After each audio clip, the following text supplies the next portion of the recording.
My name is Eduardo Verastegui, and it's such an honor for me to be here. Thank you. Thank you, Archbishop Gomez, for inviting me to be here with all of you. Muchas gracias, Arzobispo José Gómez, por este liderazgo, por el liderazgo de la Arquidiócesis, por hacer este gran evento Pro Vida aquí en Los Ángeles, California. Es para mí un gran honor porque la causa de defender la vida es muy cercana a mi corazón. Les voy a platicar dos historias para que entiendan de dónde nace este fervor y este deseo y este sueño de defender la vida en todo momento, desde la concepción hasta la muerte natural. Hace muchos años, armé una productora de cine con la misión de hacer películas que tuvieran el potencial no solamente de entretener, sino de hacer una diferencia en nuestra sociedad. Películas que toquen el corazón, películas que muevan, películas que hagan una diferencia positiva en la vida de la audiencia.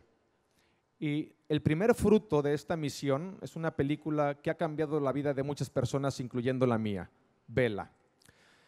Cuando yo me estaba preparando para el personaje de José en Bella, I'm thinking, everybody speak Spanish here?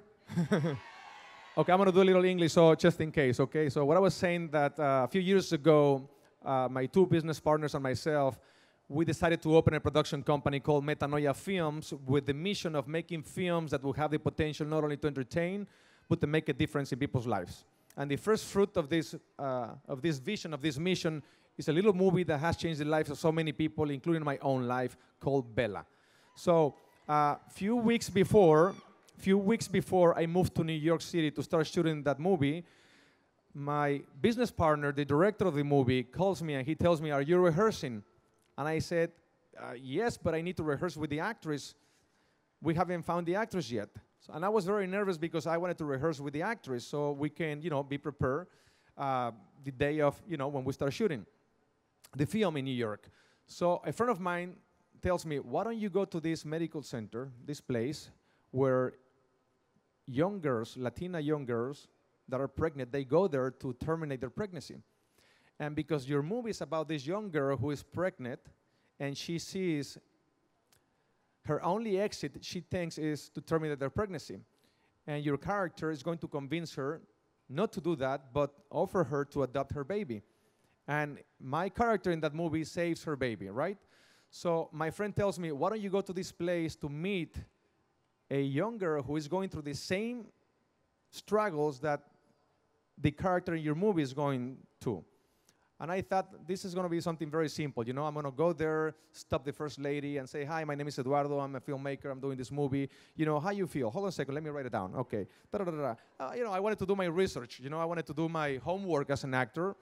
When I got there, I was very nervous. I was very angry because I saw young girls going in to terminate their pregnancy. And all of them were Latina young girls, 16, 17, 18.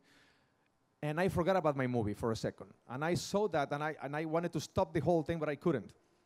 Next thing you know, this young girl from Mexico, she recognized me because in Mexico I did a lot of soap operas, and they repeat them here through Univision forever, And somebody stopped me in the street the other day and said, "Are you that guy from that soap opera?" And I said, "Yes." And he said, "You look a lot younger on TV, sir." I said, "Well, of course, I did that 10 years ago. But anyway, 15 years ago, I was a lot younger." Anyway, the fact that she recognized me helped me to talk to her for like 5 minutes. And I said, "You know what? We met for a reason. I'm from Mexico. You're from Mexico. Can I talk to you for 5 minutes?" And she said, "Can I take a picture with you?" I said, "Sure." "Can I have an autograph?" "Sure. But just give me 5 minutes." "Okay, that's the condition." Great. We ended up talking for like an hour. She told me her life. I told her my life. We talked about food, Mexico, our faith, music, her dreams, everything. We cry. I gave her like a little teddy bear. And then she lost her appointment because of my fall, right? Thanks be to God. So the next day, I called her. The next day and I said, "You're not alone. We're brothers now. We're sisters. We're family. Anything I can do to help you." And finally, a few days later, we found the actress in New York. I moved to New York. I finished the movie Bella. And meeting her helped me in my character. It helped me in the movie to understand that the only exit is love. Love heals everything. Sacrificial, unconditional love. So anyway, when I moved back to Los Angeles, I received a call from her husband, and he started screaming on the phone, and I thought, he's just yelling at me, Eduardo, Eduardo, and I thought he was really mad. But no, he was crying. Eduardo, I want you to meet my baby. He was born yesterday. Can you come to the hospital because we are going to call him Eduardo, and I want you to meet him. I put my phone down. I couldn't speak. I never thought in a million years that by me going there to do my homework as an actor, I was going to be used by the grace of God as an instrument to save the life of Eduardito. Because when I went to the hospital and I was carrying that little baby in my arms, you know, he changed my life. He changed my life. I started singing songs to him, and that's when I looked up and I said, I want to be used as an instrument, and I want to fly around the world, and I want to talk to young people, and I want to invite people to not to be afraid to use their talents to save life at every moment, you know, especially the unborn babies. So then, that was the first story of this movie, because my dream with this movie was, hopefully, one day when the movie comes out, hopefully, one young lady that is pregnant will see my movie, and maybe she will change her mind. And maybe 15 years later, somebody knocked at my door and said, are you Eduardo, the guy who produced Bella? And I said, yes. Okay, sir, I have a story. That was in my mind, right, in my imagination. Many years ago, my mother was going through something. She was pregnant. I don't want to, you know, give you details, but because of your movie, I'm here, so thank you for saving my life. And I was dreaming about that. I never thought in a million years before the movie was finished, I was already carrying a beautiful baby named Eduardito. So that is what changed my life. The second story, before I finished, I went to Miami to show the movie to a few friends. And one of them calls me and tells me, Eduardo, my best friend, which you know him, his girlfriend is from Mexico and she's pregnant.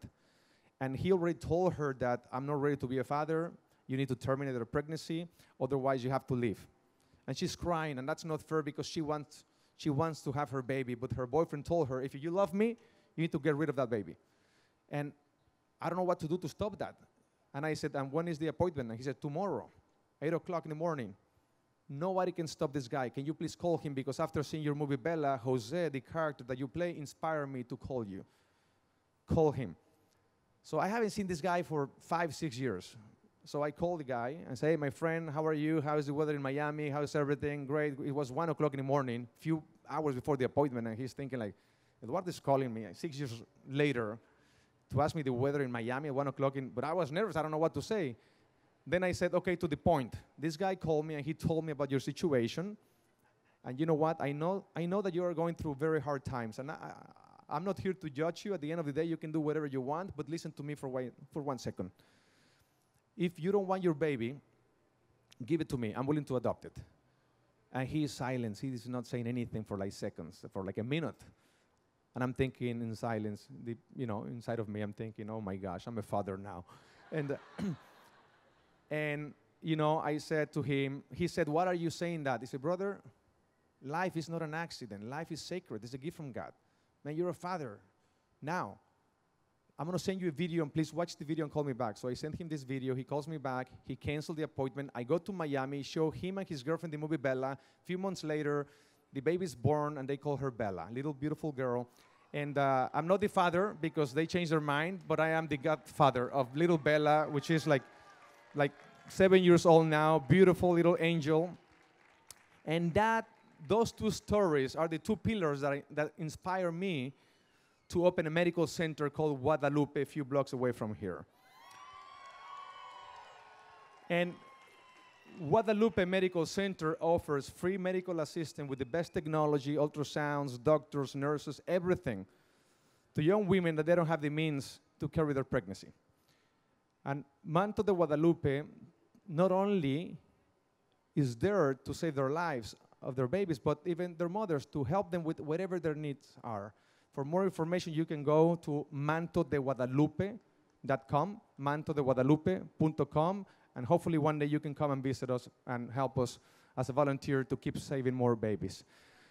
And to finish, I'm sorry? Thank you so much for doing what she said, that she helps young women to visit our clinic. And our clinic so far, since we opened, has saved more than 1,300 babies by the by the grace of God. By the grace of God. And Bella, this little movie, till today, the best part of Bella is all the emails and all the letters that I receive every day from young women telling us how when they were pregnant and scheduled to have an abortion, after seeing the movie, they changed their mind and kept their babies. More than 2,000 babies that we know. Of course, you know what? Only God knows how many more, but if it would be only one anyway, it's all worth it because life is sacred and we need to protect life all the time.